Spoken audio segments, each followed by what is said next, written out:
Regime change کی ناپاک سازش سے جنم پانے والا بے چہرہ بندوبست گزشتہ 2.5 برس سے ریاست کو لاقانونیت کی آماجگاہ بنانے کی شرمناک کوششوں میں مصروف ہے۔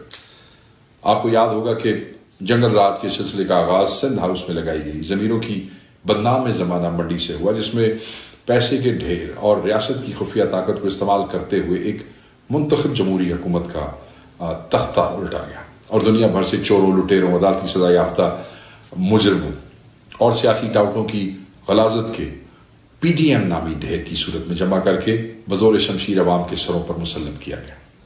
عوام نے رجیم چینج سازش، اس کے ناپاک بدن سے جنم لینے والی شرمناک تحریک اعتماد اور اس کے نتیجے میں ملک اور قوم پر مسلط کیے گئے غیر جمہوری، غیر آئینی، غیر نمائندہ، غیر منتخب اور غیر اخلاقی بندوبست کو یکسر مسترد کر دیا۔ مگر اس نحوست زدہ بندوبست کو کسی نہ کسی طرح قائم و دائم رکھنے کے لیے اپریل 2022 سے لے کر آج تک ظلم و بربریت اور اندھی لاقانونیت کا سہارا لینے کا شرمناک سلسلہ جاری ہے۔ اراکین پارلیمنٹ سے لے کر عوام تک، فارمر پرائم منسٹر سے لے کر عام سیاسی کارکن تک اور ملک کے صف اول کے صحافیوں سے لے کر سوشل میڈیا کے رضاکاروں تک، سماج کا کوئی طبقہ اور گروہ ایسا نہیں جسے ننگی ریاستی بربریت کا نشانہ نہ بنایا گیا ہو۔ پوری ریاستی مشینری کو ہر قسم کے قاعدے قانون سے آزاد کر کے 24 کروڑ پاکستانیوں، خصوصاً تحریک انصاف کے ہزاروں لاکھوں کارکنان پر جبر و فسطائیت کے پہاڑ توڑنے پر لگا دیا گیا اور پولیس کو غنڈہ فورس، جبکہ مقتدرہ کو کسی قانونی، اخلاقی اور انسانی ضابطے سے آزاد ریاستی پریڈیٹرزم میں تبدیل کر دیا گیا۔ عدلیہ جو دستور اور شہریوں کے بنیادی آئینی حقوق کی حفاظت کی پابند ہے کو پہلے بے نقاب پوش مداخلت کاروں کے ذریعے نکیل پہنانے کی کوشش کی، مگر جب عدالتیں پورے طرح شکنجے میں نہ آ سکیں اور اسلام آباد ہائی کورٹ اور سپریم کورٹ وغیرہ سے دستور کی بالادستی کے حق میں چند آوازیں بلند ہوئیں تو عدلیہ کو بحیثیت ادارہ دفن کر کے نجی پنچایتوں اور چوپالوں کا متروک شدہ نظام پھر سے ایک نئے انداز میں زندہ کرنے کا منصوبہ بنایا گیا تاکہ ہر حرام کو بآسانی حلال اور ہر حلال کو بغیر کسی تردد اور رکاوٹ کے حرام قرار دیا جا سکے۔ فارم 47 کی رسی سے باندھ کر پارلیمنٹ کے استقبال میں جمع کیے گئے شریف، زرداری اور بے ننگ و نام سیاسی خچر ہمیشہ کی طرح آنکھیں بند کر کے اس ناپاک منصوبے کا بوجھ اٹھانے کے لیے بھی کافی ہوتے ہیں اگر بساط خود آئین اس کی راہ میں ایک بڑی رکاوٹ نہ بن جاتا اور عمران خان کی قیادت میں ملک کے 24 کروڑ باشعور عوام اس کی پشت پر نہ آ کے کھڑے ہو جاتے۔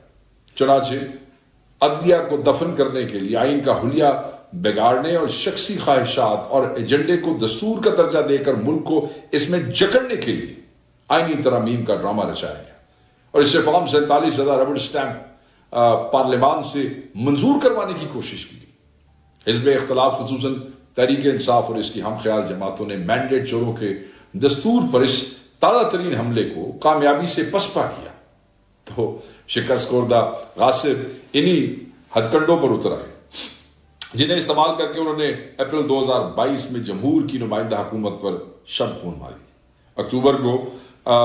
4 اکتوبر کو لاکھوں پاکستانی عمران خان کی کال پر آئین کی حرمت اور اس کے وجود کے تحفظ کے لیے نکلے تو ان ریاستی منصوبہ سازوں کی انا کو شدید ٹھیس پہنچی۔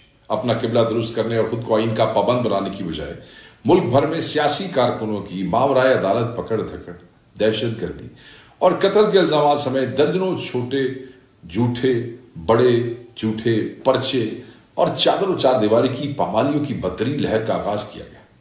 گائے چوری سے لے کے ڈکیتی تک چھوٹے بڑے پرچے پرامن احتجاج کی پاداش میں خصوصاً پنجاب میں سینکڑوں بے گناہوں کی گرفتاریاں عمل میں لائی گئی۔ صرف اسلام آباد میں 25 جھوٹے مقدموں میں کم و بیش 850 کارکنان کو گرفتار کیا گیا اور ان پر دہشت گردی سمیت بے بنیاد مقدمات قائم کیے گئے۔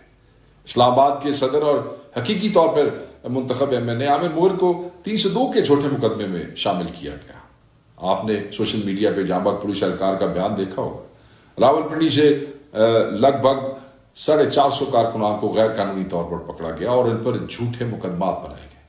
لاہور سے لگ بھگ 1200 کے قریب کارکنان کو پولیس نے بغیر کسی مقدمے اور جواز کے مختلف مقامات سے تحویل میں لیا اور ان کی غیر قانونی گرفتاریوں کو جواز بخشنے کے لیے جھوٹے مقدمات ان پر قائم کرنا شروع کیے ہوئے ہیں۔ روز پرچے جو ہے وہ آ رہے ہیں سامنے. اس طرح پنجاب کے دیگر اضلاع میں بھی اراکین صوبائی اسمبلی سمیت درجنوں پرامن سیاسی کارکنوں کو گرفتار کیا گیا اور ان کے خلاف بھونڈے الزامات پر مبنی مقدمات قائم کر دیے گئے.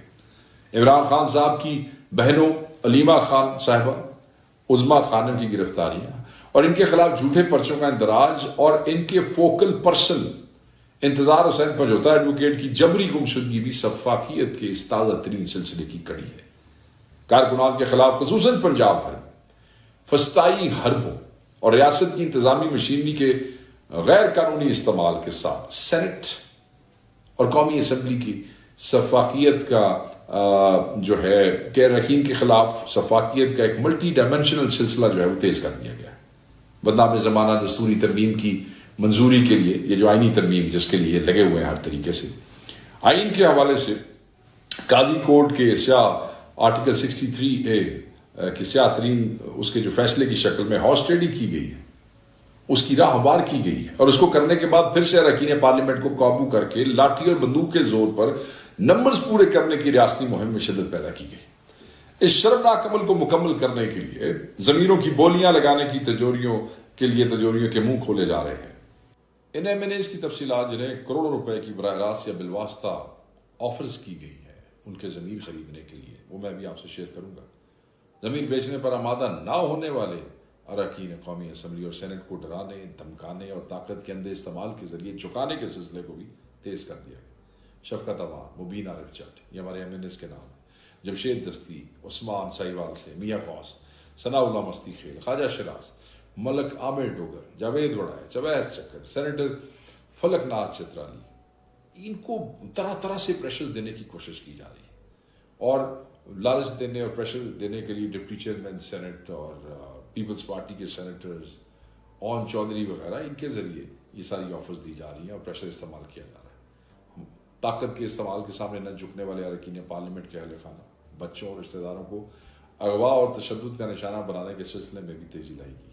جیسے ریاض فتیانہ، سینیٹر سیف اللہ بڑو، سینیٹر فوزیہ ارشد، سعد اللہ بلوچ، چودھری الیاس فیاض جکڑ، ان کی فیملیز کو تنگ کیا گیا، اغوا کرنے کی کوشش کی، اغوا کیا گیا. اراکین پارلیمنٹ کی اغوا کی کوششوں کو بھی تیز تر کیا گیا تاکہ ان پر دباؤ ڈال کر یا انہیں تشدد کا نشانہ بنا کر ووٹ پر مجبور کیا جا سکے. جیسے حاجی امتیاز صاحب M&A ہمارے منڈی بہاولپور سے. چنانچہ دستوری ترمیم کا وہ منصوبہ جو کالجی سہولت کاری کے باوجود ابھی تک نہیں کامیاب ہو سکا، اس طاقت اور پیسے کے اندھے استعمال سے کامیاب بنانے کی کوششوں کا سلسلہ جاری ہے. جیسے میں نے آپ کو بتایا تھا کہ میں ابھی آگے جا کے تفصیل بتاؤں گا، تو تفصیل میں آپ کو بتا دیتا ہوں. شفقت عوان سے شروع کرتے ہیں. شفقت عوان ہمارے سرگودا سے M&A ہے. یہ بار کے پریزیڈنٹ بھی رہے ہیں، وکیل ہے. ان کے گھروں پہ چھاپے مارے گئے، ان کے بھائیوں کو اٹھایا گیا، ان کی فیملی کو تنگ کیا گیا، ان کے ڈیروں کے اوپر آئے، وہاں سے جھوٹے پرچے دیے گئے، انہیں رابطہ کیا گیا کہ آپ خان کو چھوڑ دیں اور اس ترمیم پہ ووٹ دیں ورنہ آپ کے لیے جو ہے وہ زندگی بحال کر دی جائے گی. پھر دوسرا نام مبین عارف جٹ کا ہے جو کہ ملک سے باہر ہے، ینگ M&A ہے گجرانوالہ سے. ان کے والد کا آپ نے بیان دیکھا ہوگا. ایک M&A 10 لاکھ کے نمائندے کا والد یہ کہہ رہا ہے کہ میں مجبور ہو گیا ہوں کہ اپنے پر تیل چھڑک کے اپنے آپ کو آگے لگا لوں. میرے نواسے، نواسیاں، پوتے، پوتیاں، فیملی، بچے، بیٹوں کو تنگ کیا گیا. ان کی ساری فیکٹریز کو جو ہے وہ سیل کر دیا گیا ہے، بند کر دیا گیا ہے، گھروں کے میٹر اتار لیے گئے ہیں، FIRs دے دی گئی ہے اور دا فیملیز آن دا رن. اب دوسرا جو ہے وہ جمشید دستی صاحب ہیں، دہشت گردی کے FIRs، گھر میں فیملی کو تنگ کیا، بیگم کو تنگ کیا، دوستوں کو تنگ کیا، بھتیجے کو اغوا کر کے لے گئے اور اس وقت وہ بھی بیچارے جو ہے ہی از آلسو آن دا رن. اگر آگے ہم آ جاتے ہیں، سائیوال والا عثمان ہمارا جو M&A ہے اس کے کوئی یہ ہاؤسنگ سوسائٹیز کے حوالے سے اسے وہاں گورنمنٹ نے بلیک میل کیا اور تب سے وہ غائب ہے، اس کا وہ روپوش ہے اور ہمیں نہیں سمجھ آ رہی کہ اس پہ ٹارچر بھی کیا گیا بقول اس کے چچا کے، جس نے ہمیں بتایا کہ جی وہ تنگ ہے، ڈرا ہوا ہے، بڑا پریشان ہے. پھر آپ آ جاتے ہیں اس کے بعد میاں غوث پہ جو ایک بڑے ہی شریف آدمی اور بڑے محترم ہیں اپنے علاقے میں، ان کے اوپر زمینوں کے کیسز کیے گئے ہیں، جھوٹے کیسز اینٹی کرپشن میں کر دیے گئے. اینٹی کرپشن کا تو خیر یہ ٹول کے طور پہ استعمال ہو رہی ہے پنجاب میں، ہر M&A کے اوپر اینٹی کرپشن کا کوئی نہ کوئی ریفرنس جو ہے وہاں پہ موجود ہے. ثناء اللہ مستی خیل، اینٹی کرپشن کے FIRs ہے، ڈیرے، بھائی کو اٹھایا، عزیزوں کو تنگ کیا، وہ بھی جو ہے وہ اس وقت وہ روپوش ہے. خواجہ شراز صاحب آپ نے ٹی وی پہ بھی اس دن سنا ہوگا، انہوں نے بتایا کہ ان کے ملازموں کو، ان کے عزیزوں کو، رشتہ داروں کو، فیملیز کو اٹھا رہے ہیں، تنگ کر رہے ہیں، چھاپے لگا رہے ہیں، اور ڈیمانڈ کیا ہے کہ جی آپ اپنا ووٹ دے دیں آئینی تک. اور ہی کیم آن ریکارڈ، وہ اگلے دن نیشنل چینلز کے اوپر بیٹھ کے ساری گفتگو سنا رہے تھے. خواجہ سراج صاحب کے بعد ملک حامد ڈوگر صاحب کو دیکھیں، ان کے اوپر ایف آئی آرز ہے، اور ان کے اوپر جس وقت کوئی ایسی موو شروع ہوتی ہے ان کے ڈیروں کے آگے جو ہے پولیس تو خیر جیسے ہی کوئی احتجاج شروع ہوتا ہے ہر ممبر نیشنل اسمبلی کے دروازے کے آگے مجھ سمیت وہ پولیس جو ہے وہ آ جاتی ہے، چھاپے مارتی ہے اور ایف آئی آر جو ہے وہ دے دیتی ہیں. جاوید وڑائچ ہمارے ایم این اے ہے، ان کے ڈیرے پہ، ان کے گھر پہ اس کو مسمار کرنے کی، اس کو ڈیمولش کرنے کی کوشش کی گئی، دیواریں گرا دی گئیں، پراپرٹی کو سیل کر دیا گیا. ڈیمانڈ کیا ہے کہ جی آپ صرف وہ کروا دیں، وہ جو ووٹ ہے وہ آئینی ترمیم کے حق میں دے دیں. اویس جکھڑ جو ہے اس کے اوپر ایف آئی آر کی گئی ہے، ان کو تنگ کر رہے ہیں، ان کی فیملی کو تنگ کر رہے ہیں. وہ بھی ہمارے ینگ لیا سے ایم این اے ہے. سینیٹر فلک ناز چترالی پہ ایکسٹریم پریشر ہے کہ ہم آپ کو جو ہے وہ اس کے بارے میں ایکسپلین بھی نہیں کر سکتے. اور میں آپ کو ایک اور بات بتاتا چلوں، اون چودھری صاحب ہے، یا ڈپٹی چیئرمین سینٹ ہے، یا پیپلز پارٹی کے سینیٹر ہیں، میں یہ بات آپ کو یاد کراؤں کہ جن لوگوں کو ٹیلی فونوں کے اوپر آپ دھمکیاں دیتے رہے ہیں، آپ کے کال ریکارڈنگز بھی جو ہے وہ موجود ہے. سو ٹائم آنے پہ یہ سب کال ریکارڈنگز جو ہے وہ آپ کے ساتھ شیئر کرے گی پارٹی. ہم بالکل پیچھے نہیں رکھیں گے، ہم صرف یہ کہتے ہیں کہ بس کر دیں. مطلب آپ لالچ دے رہے ہیں لوگوں کو کروڑوں روپے کی، 80 کروڑ سے ارب روپے تک. وہ شفقت کو انہوں نے 70-80 کروڑ روپے تک کی جو ہے وہ انہوں نے دی، آفر دی ہے. ریاض فتیانہ صاحب ملک سے باہر تھے، ان کے بیٹے کو جو صاحب کا ایم پی ہے اس کو پہلے اٹھایا، 6-7 دن رکھا، پھر وہ واپس آیا کیونکہ انہوں نے کوئی ریٹ ویٹ کی ہوئی تھی. اور آنے کے بعد اسی دن دوبارہ ان کے بیٹے کو، احسن اس کا نام ہے، اس کو اٹھا کے لے گئے. ان کی بیگم کا مجھے فون آیا کہ دیکھیں جی حکومت کیا کر رہی ہے اور کس لیے کر رہی ہے، صرف ایک آئینی ترمیم کے ووٹ لینے کے لیے. سینیٹر سیف اللہ ابڑو، ان کو فیملی کو اغوا کیا کہ جی آپ ہمیں ووٹ دیں.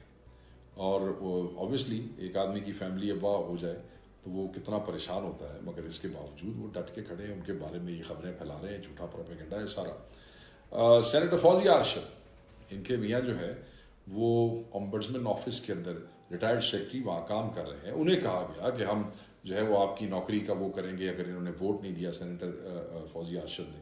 تو آپ یقین کریں، بے حیائی اور بے غیرتی کی حد دیکھیں کہ انہوں نے اتنا تنگ کیا کہ سینیٹر صاحبہ کے ہسبینڈ نے ریزائن کر دیا ہے نوکری سے، استعفیٰ دے دیا کہ میں استعفیٰ دے دوں گا مگر عمران خان کو نہیں چھوڑوں گا. ذہن میں رکھیے گا یہ نام اور اپنے ایم این ایز اور اپنے سینیٹرز کی قربانیاں. اس کے بعد آپ آ جائیں سعد اللہ بلوچ، ان کی فیملی کو اغوا کر لیا. بارہا ہم آپ کو کہہ چکے ہیں، بتا چکے ہیں، اور اب وہ سیف جگہ کے اوپر ہیں کیونکہ آپ کے خان کا حکم تھا کہ ان کو سیف کر لیں. چودھری الیاس، ان کو تنگ کیا، ان سے پہلے زبردستی ایک کروایا گیا سائن کافلی کا وہ جو ایفیڈیوٹ ہے، اور انہوں نے پھر کہا بھی صحیح کہ جی میں یہ نہیں کرنا چاہتا. انہوں نے ایس آئی سی کا ایفیڈیوٹ بھی دیا، پھر انہوں نے پی ٹی آئی کا ایفیڈیوٹ بھی دیا، مگر وہ انٹرٹین نہیں ہوا اور وہ زبردستی تلے رہے ان کو بلیک میل کرنے پہ. فیاض چگر کے حوالے سے میں کہہ دوں، ان کا جوان سال بیٹا، 16 سالہ بیٹے کو یہ حکومت جو ہے انہوں نے اغوا کر لیا اور اس کو زد و کوب کرتے رہے. اور جو ہے وہ کیا چاہیے، صرف آئینی ترمیم کے اوپر ایک ووٹ چاہیے. موزم جتوئی جو ہے ان کے ساتھ جھوٹے پرچے دیے، ان کو تنگ کیا، وہ ملک سے باہر ہے. کیا چاہیے، آئینی ترمیم کے اوپر ایک ووٹ چاہیے. مجھے اپنا ذکر کرنا مناسب نہیں لگتا مگر میرے تقریباً سارے کے سارے 100% جو وہ وسائل ہیں، ذرائع ہیں آمدن، وہ سارے بند کر دیے گئے. ایف آئی آرز جو ہے وہ کبھی اینٹی کرپشن والے آ جاتے ہیں اور کبھی جو دہشت گردی والے آ جاتے ہیں اور کبھی دفعہ 144 والے آ جاتے ہیں. کوئی ایم این اے ہمارا ایسا نہیں ہے جس کے اوپر ایف آئی آرز نہ ہو رہی ہوں. کوئی ایم این اے ایسا نہیں ہے جس کے گھروں کے اوپر، یہ بھی میں اس دن دیکھ رہا تھا فیصل آباد سے علی سفرات کے گھر کے آگے بھی پولیس کھڑی ہوئی تھی. جو ہمارے میجورٹی ایم این ایز ہیں، میجورٹی سینیٹرز، وہ چھپائے اس لیے ہوئے ہیں کہ یہ ان کی فیملیز کو اٹھا رہے ہیں. آپ، میں ورکر سے مخاطب، اندازہ نہیں کر سکتے کہ یہ لوگ، ان کے بچے، ان کے بہن بھائی، مائیں بہنیں، بیٹیاں، ان کے بزرگ، ان آپ کے ایم این ایز اور سینیٹرز کے، وہ سب کس کرب اور اذیت سے زندگی گزار رہے ہیں. اور سب کے سب صرف اس لیے کھڑے ہیں کہ خان کی امانت ہے جو آپ نے دی ہے اور وہ خان کے حکم کے مطابق آگے دینی ہے. ان کو آپ کی سپورٹ کی ضرورت ہے, ان کو آپ کی دعاؤں کی ضرورت ہے, ان کو دعائیں چاہیے تاکہ یہ استقامت سے کھڑے ہو سکیں. جو کھڑے ہوئے ہیں ابھی تک, انہوں نے آپ کا سر نہیں جھکایا. اور یاد رکھیے گا کہ کوئی بھی ہے, اور یہ تو ایک لمبی لسٹ ہے, میں کس کس کا آپ کو نام گنواؤں, کہاں کہاں کس کس ایم این اے کے اوپر کیا کیا ٹارچر ہوا, کس کس کو کیسے تنگ کیا گیا. کے پی کے اندر بھی ایم این ایس ہے, ڈاکٹر امجد کو بھی انہوں نے تنگ کیا. ادھر سے سہیل سلطان کو کہہ رہے تھے کہ تم اپنی وہ بدلو, نہیں تو ہم تمہارے خلاف ریفرنس بھیج دیں گے, وہ جو ہمارا کے پی کے سے ایم این اے ہے, کہ جی تم کہیں اٹارنی آفس میں کام کرتے تھے اور اس قسم کی چیزیں. تو یہ سارے کھیل, یہ سارے تماشے, میں آپ کو کیا بتاؤں, داستانیں ہیں ظلم کی آپ کے ایم این ایز اور آپ کے سینیٹرز پہ, مگر وہ کھڑے ہوئے ہیں. میں یہ چاہوں گا کہ ورکرز کو کہوں گا کہ وہی ساری قربانیاں آپ کے لیے دے رہے ہیں, تو ان کو اگر روکا تھا تو روکا اسی لیے تھا, اور رکنے کے باوجود بھی وہ اس سارے ظلم و ستم سے گزر رہے ہیں کیونکہ خان کا حکم تھا کہ ان کو سیف رکھنا. میں تو یہ دعا کرتا ہوں اور آپ بھی دعا کریں کہ سارے محفوظ رہیں, اور اس آئینی ترمیم کو روکنے کی جنگ میں یہ صف اول کے مجاہد ہیں. آپ کا ان کے لیے دعا بڑا ضروری ہے, ان آپ کو آپ کی اپریشیشن ان کے لیے بہت ضروری ہے. میں یہ چلتا ہوں آگے. یہ کچھ نام تھے اور میں آپ کے ساتھ کچھ اور نام بھی شیئر کروں گا جلد. اس پورے عمل میں سینٹ کے چیئرمین اور قومی اسمبلی کے اسپیکر کا کردار نہایت جانبدارانہ, افسوسناک اور کسی حد تک مجرمانہ ہے. سینٹ کا چیئرمین نامکمل ایوان سے منتخب ہو کر مینڈیٹ چوری کی اسی اسکیم کا بینیفیشری ہے جس کے تحت 8 فروری کا قومی انتخاب ہوتا ہے. دوسری جانب اسپیکر قومی اسمبلی کی کرسی کی انتخاب ہارے ہوئے 47 زدہ ٹولے کے وجود کی بھگوڑے منت ہے. اب یہ دونوں دستور, جمہوریت اور پارلیمنٹ کی حرمت و ناموس کو دفن کر کے حقیقی طور پر منتخب ایم این ایز اور سینیٹرز کے خلاف بدترین ریاستی فسطائیت میں پوری سہولت کاری میں مصروف ہے. یقیناً تاریخ دیگر کے ساتھ ان مکروہ کرداروں کو بھی ہمیشہ یاد رکھے گی اور یہ قوم کے سامنے بے لباس کھڑے ہوں گے. یاد رکھیے گا, میں دوبارہ کہہ رہا ہوں کہ لوگ ان سے نفرت کریں گے. دستور کا پورا ڈھانچہ تباہ و برباد کرنے کے لیے پاکستان تحریک انصاف کے منتخب اراکین پارلیمنٹ کے خلاف جاری اس فسطائیت سے میڈیا بھی کسی طور پر, یہ جو ہمارے ساتھ فسطائیت ہو رہی ہے یہ کوئی میڈیا سے ڈھکی چھپی ہوئی نہیں ہے, مگر ستم ظریفی تو یہ ہے کہ قوم کی دانش کی ترجمانی کے دعوے دار ہمارے اس قبیلے میں گنتی کے چند دوست افراد کے علاوہ سب زبانوں پر موت کا سکوت تاری. کسی سینے میں ہلچل کے آثار نظر نہیں آتے, نہ کسی کے ضمیر پہ خلش کے کوئی آثار. خوف اور مسلط کی فصیلوں کے پیچھے پناہ گزین صحافت دستور کے موت کی نوید بن رہی ہے. عدلیہ دستور کی سب سے بڑی محافظ ہے, مگر ایک شخص کی نحوست پورے ادارے کو عملاً مفلوج کیے ہوئے ہے. عوام سے ممبر پارلیمنٹ, اراکین پارلیمان تک کسی کی شخص کی جان, مال, عزت, آبرو, بنیادی حقوق ریاستی بدماشوں کے شر سے محفوظ نہیں ہے. مگر ہمارا نظام عدم نرگسیت کے مارے چند ذہنی مریضوں کے ہاتھوں میں یرغمال اور ظالموں کا علاقہ ہے. تاریخ نے اگر جسٹس منیر کے ساتھ کسی قسم کی رعایت نہیں نہ برتی تو اس کے وارث بھی اس سے رحم کی توقع نہیں کر سکتے. عزت اور آبرو کا کوئی احساس اور دستور کی کچھ حیثیت ان کی نگاہوں میں باقی ہے تو اس ننگے ظلم کی راہ روکنے کے لیے آگے آئیں اور عدلیہ کے وجود, سلامتی اور آزادی کے حوالے سے اپنی ذمہ داریاں پوری کریں. عمران خان صاحب اور ہماری امیدوں کا واحد مرکز رب العزت کے بعد 24 کروڑ عوام ہے. عوام سے میں برملا کہنا چاہتا ہوں کہ آپ کے کپتان نے ہمیشہ کی طرح اب بھی آپ کے مستقبل کے لیے جیل کی سوراخوں کے پیچھے سے ظالموں کو للکارا ہے. دستور اگر مس کر دیا گیا تو کمزور پر طاقتور کا تسلط پختہ تر ہو جائے گا اور بے انصافی کو آئینی قبولیت اور جواز مل جائے گا. دستور دشمن ہمیں اپنے جھوٹے پروپیگنڈے کے جال میں پھنسا کر مایوس اور بدل کرنا چاہتے ہیں اور رات دن ہماری صفوں میں نفاق و انتشار پھیلتے دیکھنا چاہتے ہیں. مگر ہمارے قائد نے ان کے عزائم کو بھانپتے ہوئے ہی اس حساس ترین موقع پر اراکین پارلیمنٹ, ممبر پارلیمنٹ, آپ کے ایم این ایز کو ریاستی اغوا کاروں اور بدماشوں کی دسترس سے خود کو محفوظ رکھنے کی ہدایات دی. ہمیں یہ یاد رکھنا ہے کہ آئینی ترمیم کے اس ناپاک منصوبے کی ناکامی میں پاکستان کا مستقبل پوشیدہ ہے. چنانچہ کپتان کی ہدایت کی روشنی میں اس کا ہر کارکن, خواہ وہ پارلیمنٹ کا کارکن ہو, رکن ہو یا عام ووٹر ہو, مکمل طور پہ یکسو, یکجا اور متحد ہو کر اپنا کردار ادا کر رہا ہے. یہی ہماری حقیقی قوت اور ظالموں کے لیے درد سر کی بڑی وجہ ہے۔ تحریک انصاف کے کارکنان اور اراکین پارلیمنٹ ایک جسم کی مانند بدترین ریاستی فسطائیت کے مد مقابل کھڑے اور لازوال قربانیاں پیش کر رہے ہیں۔